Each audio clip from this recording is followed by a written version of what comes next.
Hello my dear students, आप सभी का स्वागत है एनसीईआरटी की छोटी छोटी बातें सीरीज पर, जहां पर आपको मिलती है एनसीईआरटी की हर एक लाइन की detail explanation, previous year questions plus multiple choice questions के साथ। जी हाँ, मैं हूँ सरला साहू और आप देख रहे हैं गेट साइंस सरला यूट्यूब चैनल। तो चलिए शुरू करते हैं हमारा आज का लेक्चर।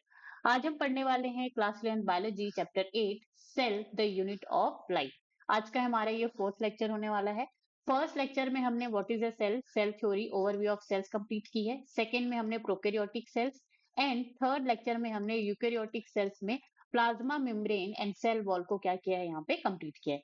ये तीनों लेक्चर्स के लिंक आपको डिस्क्रिप्शन में मिल जाएंगे, आप वहां से जाकर के देख सकते हैं। ओके, तो आज के लेक्चर में हम पढ़ने वाले हैं एंडो मेम्ब्रेन सिस्टम। ठीक है, और लेक्चर शुरू करने से पहले ध्यान देने वाली बात कि आपके पास आपकी एनसीईआरटी होनी चाहिए, पेन और कॉपी होनी चाहिए, ताकि आप हाईलाइट कर सके, मार्क कर सके, इंपॉर्टेंट पॉइंट्स को नोट कर सके। सेकंड, अगर आपको ये वीडियो स्लो लग रही हो तो आप इसको 1.25 एक्स स्पीड में करके देख सकते हैं। यहाँ तक बात समझ में आई? Okay, so let's start. तो यहाँ पर इस स्लाइड में आपको दिया गया है क्वेश्चंस फ्रॉम प्रीवियस क्लास। तो पिछले क्लास में हमने जो कुछ भी पढ़ा है, तो उससे यहाँ पे उससे रिलेटेड 4 क्वेश्चन यहाँ पे है जिसको आपको बताना है। फर्स्ट क्वेश्चन में आपको एल्गी का जो सेल वॉल होता है उसका कंपोजिशन बताना है। Lipid present in plasma membrane, उसका नाम बताना है। Cell organelles present only in plants, ठीक है, ऐसे सेल ऑर्गेनेल्स जो आपको सिर्फ और सिर्फ प्लांट्स में देखने को मिलते हैं, एनिमल्स में देखने को नहीं मिलते, ये आपको बताना है। और यहाँ पे आपको बताना है आरबीसी, रेड ब्लड सेल्स के जो प्लाज्मा मेम्ब्रेन है उनका प्रोटीन एंड लिपिड का रेशियो क्या था। ठीक है, हमने वहां पे क्या पढ़ा था। तो ये सारे के सारे क्वेश्चन जो है एनसीईआरटी से हैं। अगर आपने एनसीईआरटी बहुत अच्छे से पढ़ा होगा, कल का लेक्चर जो अच्छे से देखा होगा, तो आप आराम से इसको बना सकते हैं।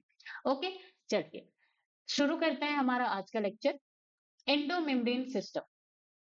While each of the membranous organelles is distinct in terms of its structure and function, many of these are considered together as an endomembrane system because their functions are coordinated. ठीक है, तो सेल की अगर हम बात करें तो cell में आपको बहुत सारे ऑर्गेनल्स देखने को मिलते हैं। एंडो, ये जो ग्रीन वाला पार्ट है वो एंडोप्लाज्मिक रेटिकुलम है। ये जो ऑरेंज कलर का आपको दिख रहा है ये गोल्जी कॉम्प्लेक्स है। ठीक है, ये क्या है, माइटोकॉन्ड्रिया है। तो इसी तरह से आपको बहुत सारे सेल ऑर्गेनल्स जो है यहाँ पे देखने को मिलते हैं।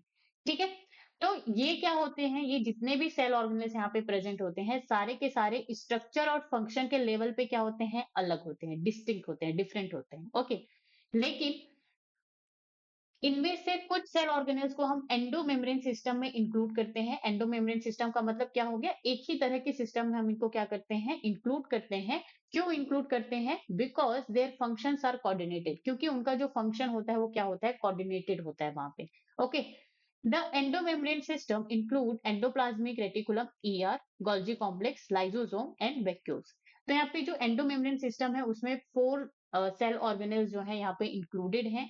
एंडोप्लाज्मिक रेटिकुलम, शॉर्ट में हम ईआर इसको कहते हैं, गोल्जी कॉम्प्लेक्स या गोल्जी एपेरेटस होता है, लाइजोसोम्स या फिर वैक्यूल्स। ओके, तो ये चारों के चारों आपको याद रखना है कि ये चारों क्या है, एंडोमेम्ब्रेन सिस्टम के पार्ट है। अब ये सारे के सारे क्यों एंडोमेम्ब्रेन सिस्टम में आते हैं, क्यों? क्योंकि इनके फंक्शन जो है कोऑर्डिनेटेड होते हैं। अब कैसे कोऑर्डिनेटेड होते हैं, चलो हम यहाँ पे समझते हैं। तो ये क्या है, एंडोप्लाज्मिक रेटिकुलम। अब एंडोप्लाज्मिक रेटिकुलम में भी दो तरह के हम यहाँ पे देखेंगे, एक होता है आरईआर, ठीक है, रफ, जिसमें राइबोसोम प्रेजेंट होता है, एक होता है एसईआर, ठीक है, स्मूथ, जिसमें जो राइबोसोम है वो एब्सेंट होता है। ओके, तो यहाँ से क्या होता है, ये जो एंडोप्लाज्मिक रेटिकुलम है, या तो ये क्या बनाता है, प्रोटीन बनाता है या फिर लिपिड्स बनाता है। ठीक है, अब ये जो प्रोटीन और लिपिड जो भी यहाँ पे ईआर से बन करके आता है, किसमें, वेसिकल में। ठीक है, वेसिकल फॉर्म यहाँ पे होता है, उसमें जो भी यहाँ पे प्रोटीन बन रहा है या लिपिड बन रहा है वो एंडोप्लाज्मिक रेटिकुलम से बन करके कहाँ जाकर के फ्यूज हो जाता है, यहाँ पे गोल्जी कॉम्प्लेक्स में। ये क्या है, गोल्जी कॉम्प्लेक्स। तो गोल्जी कॉम्प्लेक्स में आप जैसे इस तरह से देख रहे हैं, ये जो वेसिकल लाइक स्ट्रक्चर है यहाँ पे ये फ्यूज हो गया, ये जाकर के यहाँ पे मिल गया है। ठीक है, अब इस गोल्जी कॉम्प्लेक्स में ये एंडोप्लाज्मिक रेटिकुलम से बन करके जो भी गया है, चाहे वो लिपिड हो या प्रोटीन हो, वो गोल्जी कॉम्प्लेक्स में जाकर के मॉडिफाई होता है। क्या होता है, मॉडिफाई होता है, और वो फिर से वेसिकल के फॉर्म में ही यहाँ पे वो क्या हो जाता है, इस तरह से रिलीज हो जाता है। ठीक है, अब यही वेसिकल, कुछ वेसिकल्स क्या बन जाते हैं, लाइजोसोम बन जाते हैं, और कुछ जो है वैक्यूल्स बन जाते हैं। यहाँ तक बात समझ में आई? ठीक है, तो इस तरह से इनका जो फंक्शन है वो आपस में क्या है, कोऑर्डिनेटेड है। वो अलग से कोई अकेला जो है वो फंक्शन नहीं कर रहे हैं, ये सब साथ में मिल करके कर रहे हैं, कोऑर्डिनेटेड वर्क कर रहे हैं, ठीक है। तो इसीलिए endoplasmic reticulum, Golgi complex, lysosome and vacuoles को हमने एंडोमेम्ब्रेन सिस्टम में क्या किया है, इंक्लूड करके रखा हुआ है। ओके, चलिए आगे बढ़ते हैं।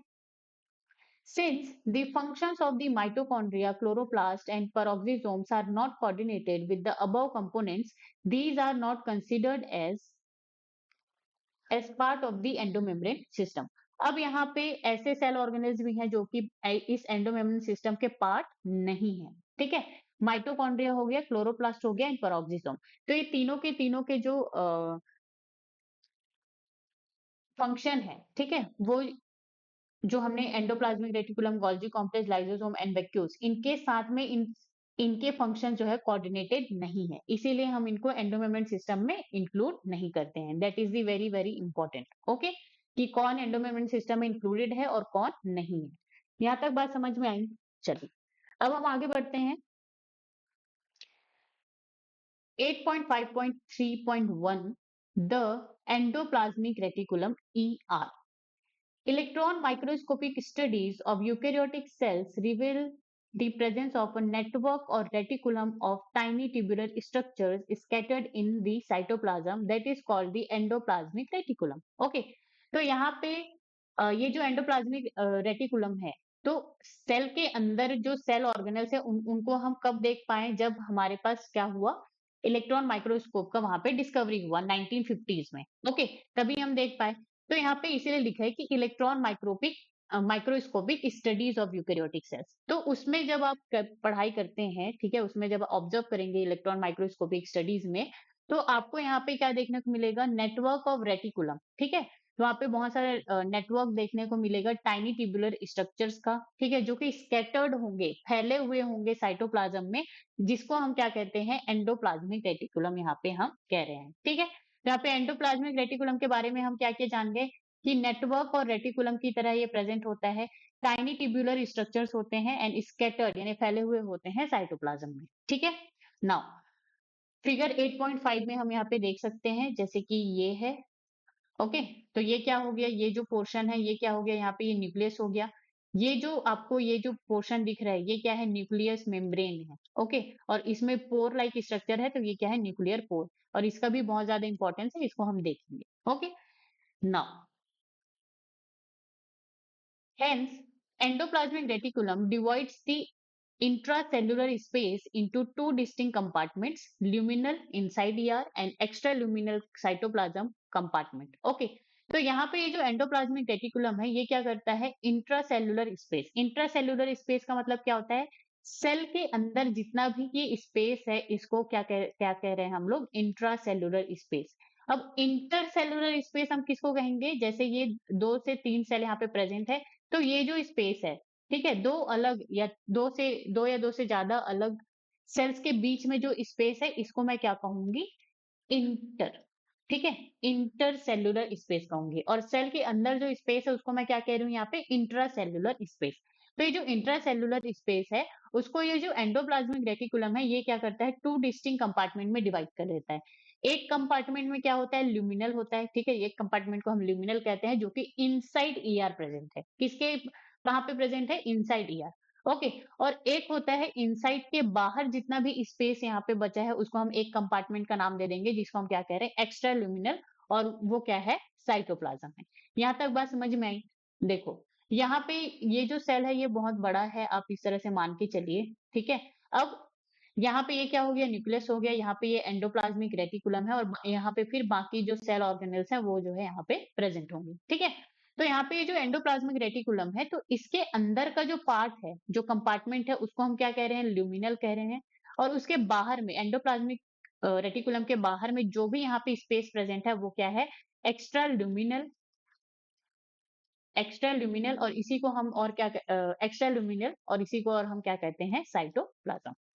यहाँ तक बात समझ में आई? ठीक है, चलो। Now, the endoplasmic reticulum often shows ribosome attached to their outer surface. The endoplasmic reticulum bearing ribosome on their surface is called rough endoplasmic reticulum, RER. ठीक है। तो ये जो एंडोप्लाज्मिक रेटिकुलम होता है उसमें क्या होता है, ये जो राइबोसोम क्या होते हैं अटैच्ड होते हैं उनके आउटर सरफेस पे। ठीक है। तो ऐसे एंडोप्लाज्मिक रेटिकुलम का ऐसा पार्ट जहाँ पे जो राइबोसोम है वो अटैच्ड हो तो उसको हम क्या कहते हैं, रफ एंडोप्लाज्मिक रेटिकुलम। ठीक है। In the absence of ribosome they appear smooth and are called smooth endoplasmic reticulum.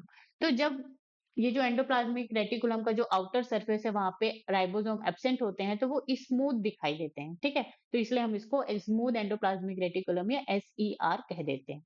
तो यहाँ पे ये जो रफ RER या स्मूथ एंडोप्लाज्मिक रेटिकुलम SER, यहाँ पे ये जो RER लिखा है इसको आप क्या करेंगे, करेक्ट कर लेंगे। ठीक है। ये SER है।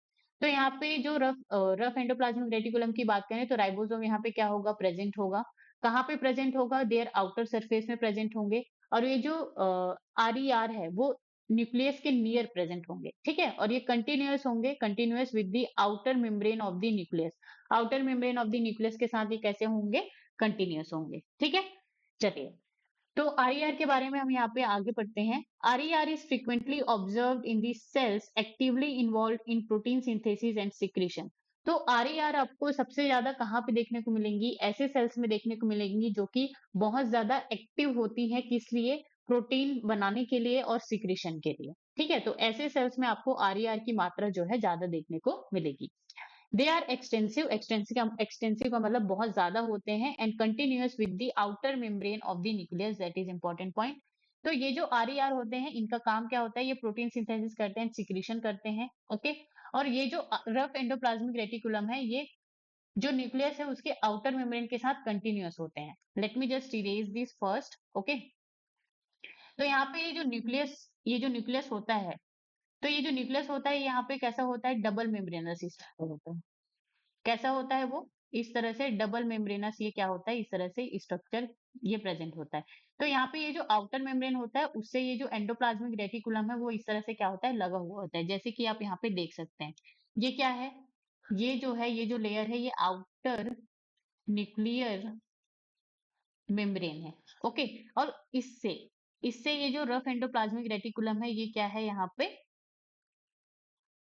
कंटिन्यूअस है। तो ठीक है। तो ये चीज आपको याद रखनी है कि कैसे जो रफ एंडोप्लाज्मिक रेटिकुलम है वो न्यूक्लियस के आउटर मेम्ब्रेन से क्या होता है, यहाँ पे कंटिन्यूअस होता है या जुड़ा हुआ होता है। स्मूथ एंडोप्लाज्मिक रेटिकुलम की अगर हम बात करें, SER की, तो ये क्या है, major site for the synthesis of lipid.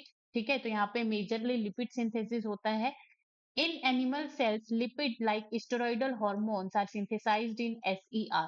तो एनिमल सेल्स में जो लिपिड लाइक हॉर्मोन्स होते हैं जैसे कि स्टेरॉइडल हॉर्मोन्स, ठीक है, वो कहाँ पे फॉर्म होते हैं, कहाँ पे सिंथेसाइज होते हैं, स्मूथ एंडोप्लाज्मिक रेटिकुलम। ओके। तो स्मूथ एंडोप्लाज्मिक रेटिकुलम के बारे में हमने क्या क्या जाना कि यहाँ पे राइबोसोम एब्सेंट होते हैं। अब राइबोसोम एब्सेंट है तो इनका जो है स्मूथ अपीयरेंस आपको देखने को मिलेगा। जैसे कि आप फिगर 8.5 में देख सकते हैं, ये जो पार्ट है, ठीक है, ये जो पार्ट है SER का, तो ये आपको स्मूथ दिखाई दे रहा है। और यहाँ पे जो रफ एंडोप्लाज्मिक रेटिकुलम का जो पार्ट है वो थोड़ा सा रफ दिखाई दे रहा है क्योंकि वहां पे राइबोसोम अटैच्ड है। ठीक है। तो इसीलिए यहाँ पे ये जो SER है उसमें राइबोसोम एब्सेंट होते हैं, इसलिए स्मूथ अपीयरेंस है। तो इसलिए इसको हम क्या कह दे रहे हैं यहाँ पे, स्मूथ एंडोप्लाज्मिक रेटिकुलम। यहाँ तक बात समझ में आई। चलो, SER क्या है, major site for synthesis of lipid. ठीक है। यहाँ पे मेजरली लिपिड का सिंथेसिस होता है। एनिमल सेल में स्टेरॉइडल हार्मोन्स का यहाँ पे सिंथेसाइज होता है। अब यहाँ पे स्टेरॉइडल हार्मोन का मैंने यहाँ पे एग्जांपल्स लिखे हुए हैं, अगर आप इसको याद अभी कर सकते हैं तो बहुत अच्छी बात है, नहीं तो आपको जब हम हार्मोन वाला जब चैप्टर पढ़ेंगे क्लास 11th में ही, तब आपको तो ये याद रखना ही है। ओके। तो यहाँ पे स्टेरॉइडल हार्मोन का एग्जाम्पल होता है cortisol, aldosterone, testosterone, oestrogen and progesterone. ठीक है। तो ये सारे स्टेरॉइडल हार्मोन्स के क्या है, एग्जांपल्स हैं। अब ये सारे के सारे कहाँ पे बनेंगे आपके, ये जो लिपिड लाइक हॉर्मोन्स है ये SER में ही क्या होंगे, सिंथेसाइज होंगे। फिर इनके उसके बाद इनका मॉडिफिकेशन वहां पे होगा। ठीक है। चलो, तो ये बात हुई किसकी, एंडोप्लाज्मिक रेटिकुलम की। अब हम बात करते हैं यहाँ पे RER वर्सेस SER। किसकी बात करेंगे हम, RER वर्सेस SER। ठीक है। तो यहाँ पे फीचर दिए गए हैं। फुल फॉर्म की बात करें, rough endoplasmic reticulum, okay, smooth. Surface की बात करें यहाँ पे तो RER के सरफेस में आपको राइबोसोम देखने को मिलेंगे। इसलिए रफ अपीयरेंस और यहाँ पे कोई भी राइबोसोम नहीं होगा। मेन फंक्शन की बात करें तो आरईआर का प्रोटीन सिंथेसिस, ट्रांसपोर्ट एंड यहाँ पे आप सिक्रीशन जो है ऐड कर सकते हैं, ठीक है, क्योंकि एनसीईआरटी में ये ऐड है। एसईआर का मेन फंक्शन लिपिड सिंथेसिस होता है एंड डिटॉक्सिफिकेशन होता है। एसोसिएटेड विद, तो ये जो रफ एंडोप्लाज्मिक रेटिकुलम है ये गोल्जी बॉडी से एसोसिएट होता है, किस लिए? प्रोटीन पैकिंग के लिए, पैकेजिंग के लिए। एसईआर एसोसिएटेड होता है lipid metabolism and hormone synthesis के लिए। लोकेशन की बात करें तो ये आरईआर जो है न्यूक्लियस के ज्यादा पास होता है और एसईआर जो है पेरीफेरी में प्रेजेंट होता है, साइटोप्लाज्म में, ठीक है। सिस्टर्नी या टिब्यूल्स की बात करें तो आरईआर में मोर सिस्टर्नी या फ्लैटेंड सैक आपको देखने को मिलेगी और एसईआर में मोर ट्यूबुलर स्ट्रक्चर आपको देखने को मिलेगी, ठीक है। ये जो है आपको ट्यूब्यूल लाइक स्ट्रक्चर यहाँ पे ज्यादा देखने को मिलती है और यहाँ पे ये जो सिस्टर्नी है किसमें, रफ एंडोप्लाज्मिक रेटिकुलम में वो फ्लैटेंड सैक की तरह आपको देखने को मिलेगी। Example of function antibody production, enzyme secretion, ठीक है, आरईआर का। एसईआर का बात करें तो steroidal hormone, cholesterol, detoxin, liver cells. यहाँ तक बात समझ में आई? चलो, अब हम यहाँ पे आगे बात करते हैं किसके बारे में, गोल्जी कॉम्प्लेक्स के बारे में या Golgi apparatus. Camillo Golgi 1898 first observe densely stain reticular structure near the nucleus, ठीक है। तो ये जो कैमिलो गोल्जी है 1898 में पहली बार उन्होंने ऑब्जर्व किया, जो कि ऐसा डेंसली स्टेन रेटिकुलर स्ट्रक्चर जो कि आपको न्यूक्लियस के पास में देखने को मिल रहा था। These were later named Golgi bodies after him. तो ये जो स्टेन बॉडी थे उसको उनके जाने के बाद क्या इस डार्कली डेंसली स्टेन स्ट्रक्चर को गोल्जी नाम दिया गया, ठीक है। They consist of many flat disc shaped set और cisternae of 0.5 micrometre to 1 micrometre diameter, ठीक है। तो ये जो गोल्जी एपेरेटस है इसमें क्या होते हैं, सिस्टर्नी प्रेजेंट होते हैं और ये जो सिस्टर्नी होते हैं वो कैसे होंगे, फ्लैट या फिर डिस्क शेप्ड सैक होंगे, ठीक है। सिस्टर्नी को ही यहाँ पे क्या बोल रहे हैं, या तो ये कैसे होंगे, फ्लैट होंगे, डिस्क शेप्ड लाइक सैक होंगे, ओके। और ये जो सिस्टर्नी है इनका डायमीटर होगा 0.5 माइक्रोमीटर टू 1 माइक्रोमीटर, ये आपको याद रखना है, okay. Now these are stacked parallel to each other, okay. तो ये कैसे होते हैं stacked parallel to each other, का मतलब यहाँ पे क्या होता है, stacked का मतलब होता है एक दूसरे के ऊपर या एक दूसरे के बाद इस तरह से अरेंज्ड, ठीक है, उसी को हम stacked कहते हैं। पाइल अप आप कह सकते हैं, वहां पे वो क्या होता है, इकट्ठा होते रहता है, पाइल अप, बंच, ठीक है। तो ये पैरेलली एक दूसरे में क्या होते हैं, इस तरह से इकट्ठा होते हैं या फिर stacked रहते हैं, okay. Now varied number of cisternae are present in Golgi complex. तो यहाँ पे बहुत सारे नंबर में, वेरिड नंबर में जो है सिस्टर्नी जो है प्रेजेंट होता है गोल्जी कॉम्प्लेक्स में। The Golgi cisternae are concentrically arranged near the nucleus with distinct convex cis और the forming face and concave trans और द मैच्योरिंग फेज, ओके। तो यहाँ पे ये जो गोल्जी कॉम्प्लेक्स की जो सिस्टर्नी है जिसको गोल्जी सिस्टर्नी भी हम कह रहे हैं, ये कैसा होता है, कंसेंट्रिकली अरेंज होता है। कंसेंट्रिकली का मतलब यहाँ पे क्या होता है, जैसे ये सेंटर है, ये न्यूक्लियस है, ठीक है। तो यहाँ पे ये इस तरह से क्या होंगे, अरेंज होंगे कंसेंट्रिक मैनर में, ओके। तो यहाँ पे ये जो सिस्टर्नी है वो कंसेंट्रिकली क्या होते हैं, अरेंज होते हैं नियर दी न्यूक्लियस। अब यहाँ पे क्या होता है, जब आप गोल्जी कॉम्प्लेक्स को या गोल्जी बॉडी को देखें तो यहाँ पे आपको उसका दो फेज दिखाई देगा, ठीक है। दो अलग अलग पार्ट आप इसको कह सकते हैं। तो एक होता है क्या, सिस फेज, जिसको हम फॉर्मिंग फेज कह रहे हैं, ठीक है। तो यहाँ पे क्या होता है, near the nucleus, near the nucleus से कैसे प्रेजेंट होंगे, दो फेस लेकर के प्रेजेंट होंगे, एक होता है सिस फेस और एक होता है क्या, ट्रांस फेस। सिस फेस को और हम क्या कहते हैं, फॉर्मिंग फेस कहते हैं, वहां पे फॉर्म होता है। और ट्रांस फेस को हम क्या कहते हैं, मैच्योरिंग फेस कहते हैं, ठीक है। तो यहाँ पे क्या होता है, ये जो सिस फेस है वो कॉन्वेक्स होता है। कॉन्वेक्स का मतलब क्या होता है, इस तरह से, ठीक है। और ये क्या करता है, रिसीव्स वेसिकल्स, वेसिकल्स को क्या करता है, रिसीव करता है। कहाँ से रिसीव करेगा, जो एंडोप्लाज्मिक रेटिकुलम है वो हमने बोला था कि इनका जो काम है वो क्या है, कोऑर्डिनेटेड है।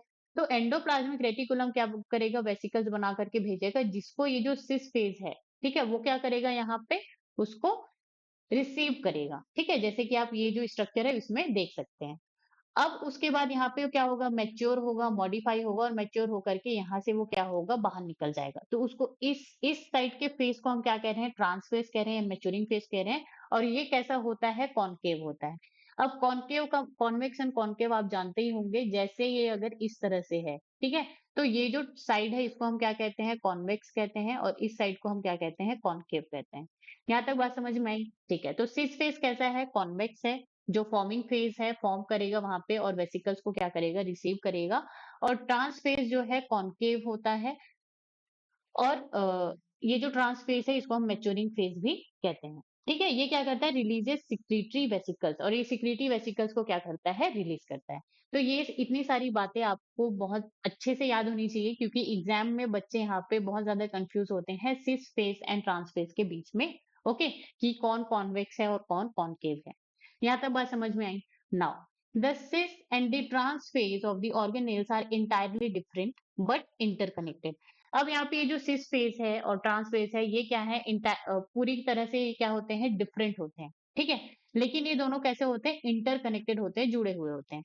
जैसे कि यहाँ पे इस तरफ सिस फेज है, ठीक है, यहाँ पे चीजें जो है फॉर्म हो रही हैं, वेसिकल्स आकर के यहाँ पे चिपक रही हैं। ओके, फिर उसके बाद मॉडिफाई होकर के मैच्योरिंग फेज में, फेस फेस साइड में ये क्या हो रही है, मैच्योर होकर के निकल रही हैं। तो ये है तो अलग अलग चीजें दोनों, ठीक है, लेकिन ये आपस में क्या है, इंटरकनेक्टेड है, जुड़े हुए हैं। यहां तक बात समझ में आई? ठीक है, चलो आगे बढ़ते हैं।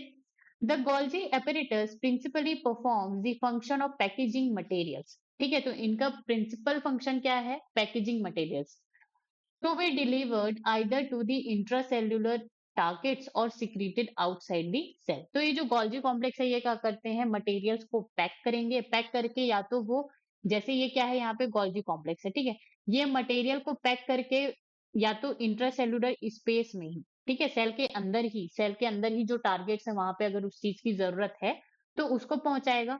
अगर वो सेल के बाहर जरूरत है तो वो उसको भी सेल के बाहर में क्या करेगा, पहुंचाएगा। ठीक है, तो ये मेनली पैकिंग का इनका क्या होता है, फंक्शन होता है।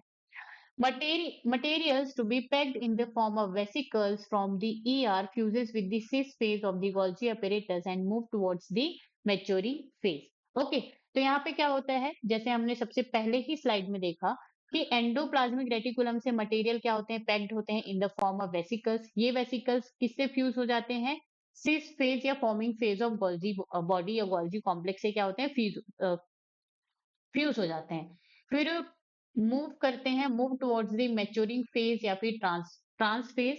ठीक है, और वहां पर फिर वो मैच्योर होकर के यहाँ पे वो फिर से जो मटेरियल है वो फिर से पैक किया जाता है, और पैक करके या तो उसको हम डिलीवर कर देंगे कहाँ पे, इंट्रासेल्युलर टारगेट्स पे या फिर सिक्रीटेड आउटसाइड दी सेल पे।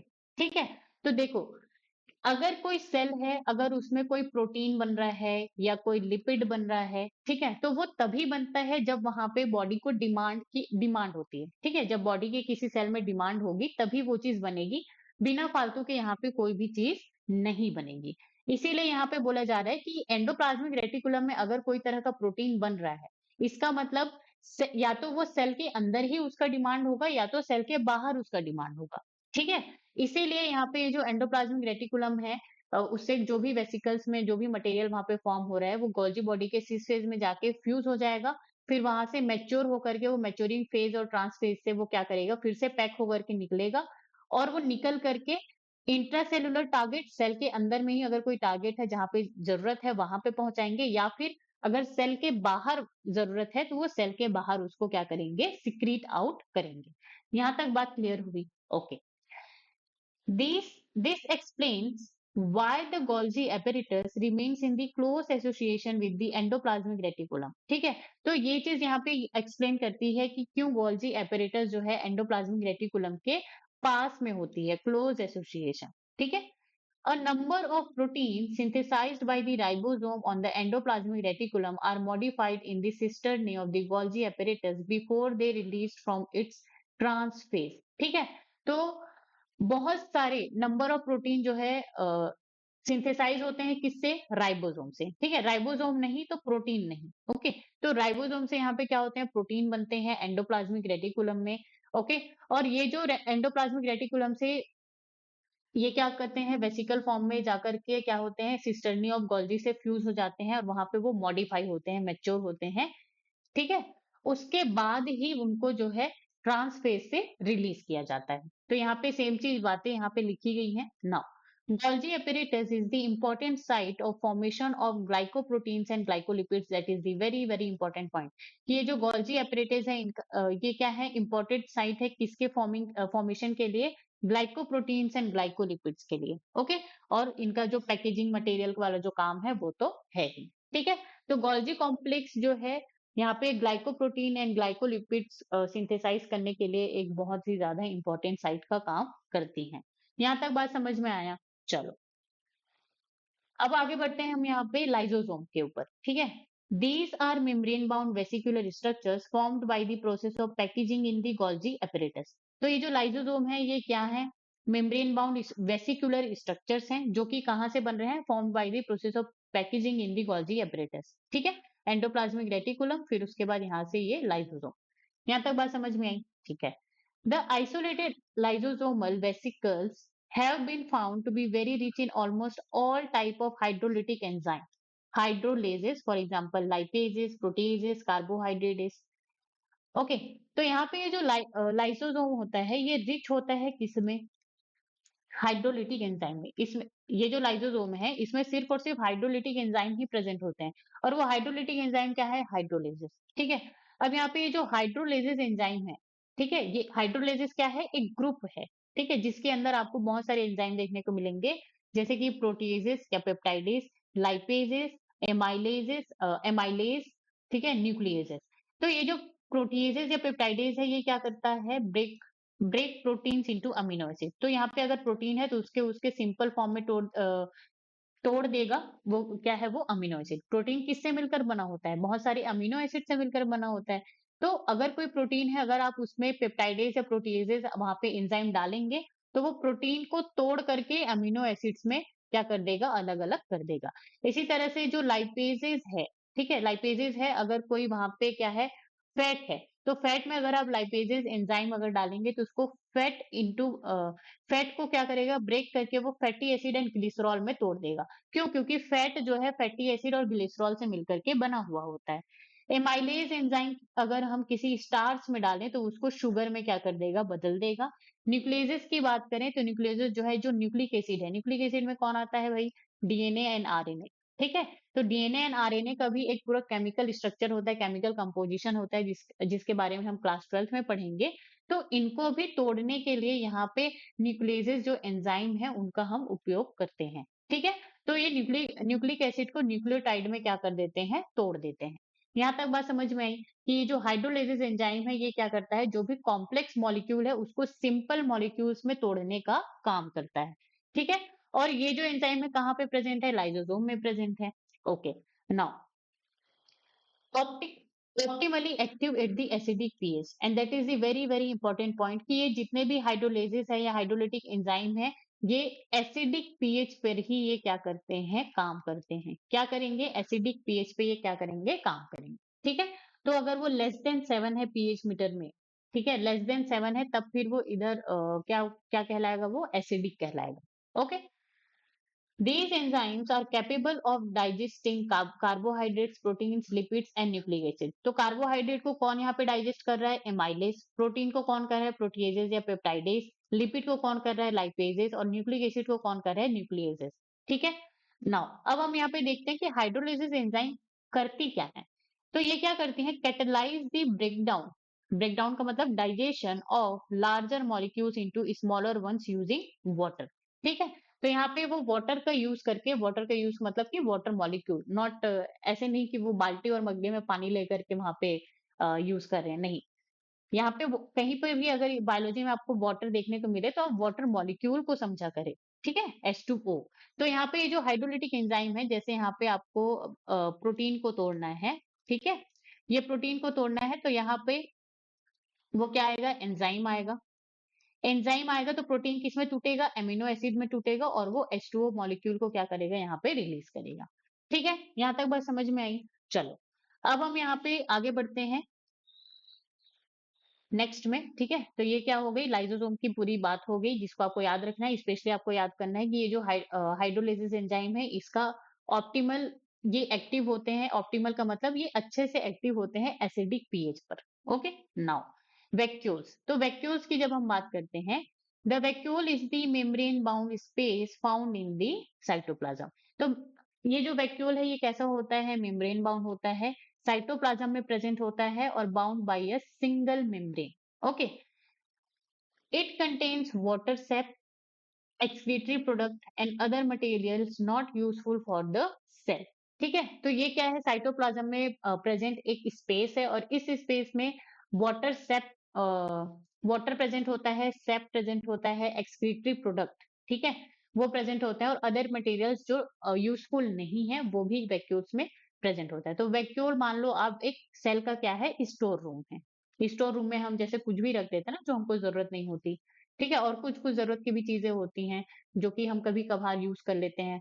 तो इसी तरह से वैक्यूल वैक्यूल क्या है? सेल का क्या है? यहाँ पे स्टोर रूम है। Okay, now the vacuole is bound by a single membrane called tonoplast. तो ये जो वैक्यूल है वो सिंगल मेम्ब्रेन में सिंगल मेम्ब्रेन के थ्रू क्या होता है? बाउंड होता है, जिसको हम क्या कहते हैं? टोनोप्लास्ट। तो वैक्यूल्स के सेल मेम्ब्रेन का यहाँ पे क्या नाम है? Tonoplast, and that is the very important. In plant cells, the vacuoles can occupy up to 90% of the volume of the cell। तो प्लांट सेल में जैसे ये बहुत बड़ा प्लांट सेल है तो उसके 90% ऑफ द वॉल्यूम में तो आपको क्या देखने को मिलेगा? वैक्यूल ही वहां पे प्रेजेंट होगा। ठीक है, यहाँ तक बात समझ में आई? आप जो है जहाँ पे प्लांट सेल का जो इमेज दिया गया है वहां पर भी जाकर के देख सकते हैं। In plants, the tonoplast facilitates the transport of number of ions and other materials against concentration gradient into the vacuoles। तो यहाँ पे ये जो प्लांट सेल्स हैं, किनमें? प्लांट सेल्स की बात हो रही है। तो ये जो प्लांट सेल्स है तो इसमें ये टोनोप्लास्ट क्या करता है? फैसिलिटेट करता है transport of ions and other materials को। ठीक है, फैसिलिटेट का मतलब यहाँ पे क्या करता है? वो आने जाने देता है सेल मेम्ब्रेन के अक्रॉस। ओके, तो टोनोप्लास्ट यहाँ पे सेल मेम्ब्रेन है तो ये क्या करता है? आयंस को और अदर मटेरियल्स को क्या करता है? आने जाने के लिए रास्ता देता है। यही क्या होता है? फैसिलिटेशन होता है। लेकिन ये रास्ता कैसे देता है? Against the concentration gradient. Against the concentration gradient का मतलब क्या होता है?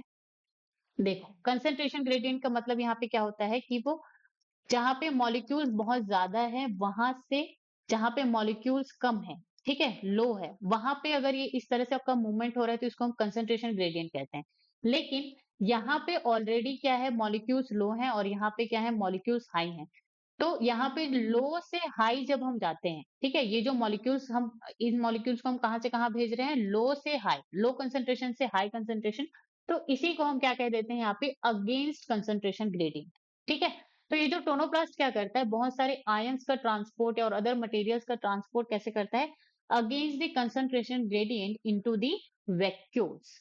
ठीक है, अब इसका मतलब क्या है कि वैक्यूल्स में ये जो आयंस है और चीजें हैं वो क्या है? ऑलरेडी ज्यादा रहती हैं और साइटोप्लाज्म में क्या रहती हैं? कम रहती हैं। और यहाँ पे ये जो टोनोप्लास्ट है, टोनोप्लास्ट मतलब कौन? ये जो वैक्यूल का ये जो सेल मेम्ब्रेन है इसी को तो हम टोनोप्लास्ट कह रहे हैं। तो ये क्या करता है? यहाँ पे वैक्यूल में ऑलरेडी वो चीज ज्यादा है, साइटोप्लाज्म में कम है, लेकिन फिर भी उस चीज को वो अंदर लेकर के आ जाता है। इसीलिए यहाँ पे लिखा है कि tonoplast facilitate the transport of ions and other materials against the concentration gradient into the vacuoles। ठीक है, आगे बढ़ते हैं। Hence, their concentration is significantly higher in the vacuole than in the cytoplasm।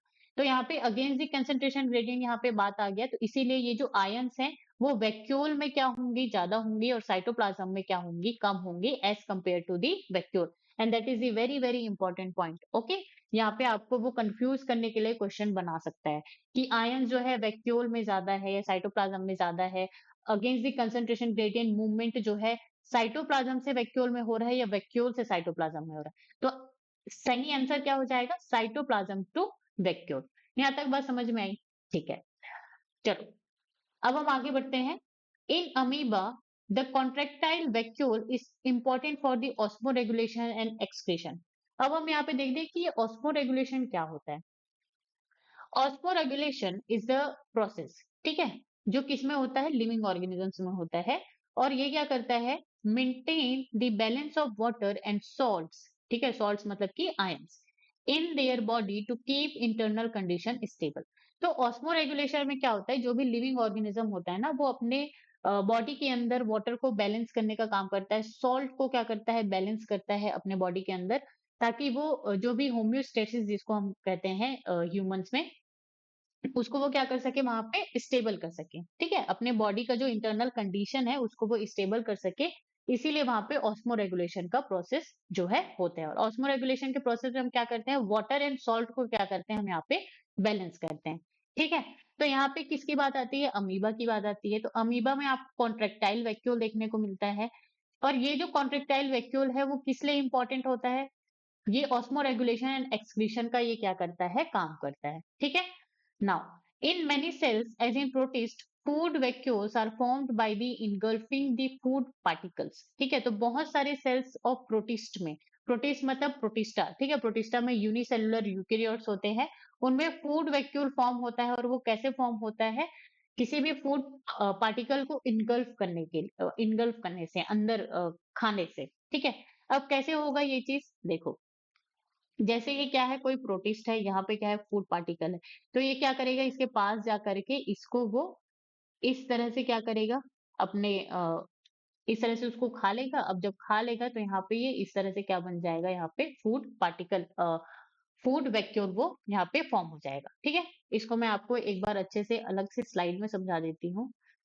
देखो यहाँ पे क्या हो रहा है, जैसे ये कोई क्या है, प्रोटिस्ट है, और यहाँ पे क्या रखा है, फूड पार्टिकल रखा हुआ है। अब प्रोटिस्ट को भूख लगी है, जैसे ही वो फूड पार्टिकल को सेंस करेगा वो उसकी तरफ आगे बढ़ेगा।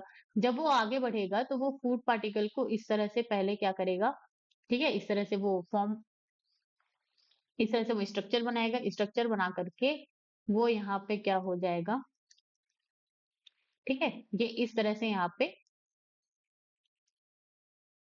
ये क्या होगा, फूड वैक्यूम, क्या हो जाएगा ये, फूड वैक्यूम। यहाँ तक बात समझ में आई कि हम फूड वैक्यूल किसको कह रहे हैं। तो ये आपको कहाँ पे देखने को मिलेगा, मैनी प्रोटिस्ट। तो प्रोटिस्टा के जो ऑर्गेनिजम्स है उसमें आपको ये सारी चीजें देखने को मिलेंगी। तो इतनी सारी बातें आपको याद रखनी है आज के क्लास से रिलेटेड, ठीक है। और कौन से सेल ऑर्गेनिज्म जो है आपके एंडोमेम्ब्रेन सिस्टम में इंक्लूडेड है और कौन से नहीं है, ये भी आपको क्या करना है, याद करना है। यहाँ तक बात समझ में आई, ठीक है। तो आज के लिए बस हम इतना ही पढ़ेंगे। कल के लेक्चर में या आगे जो भी नेक्स्ट लेक्चर होगी उसमें हम माइटोकॉन्ड्रिया एंड क्लोरोप्लास्ट या फिर प्लास्टिड आप जिसको कह सकते हैं, उसको हम क्या करेंगे, कवर करेंगे, ठीक है। तो तब तक के लिए thank you so much guys for the watching. अगर आपको वीडियो अच्छी लगी हो तो लाइक कीजिए, कमेंट कीजिए, शेयर एंड सब्सक्राइब कीजिए, एंड बने रहिए गेट साइंस सरला यूट्यूब चैनल पर।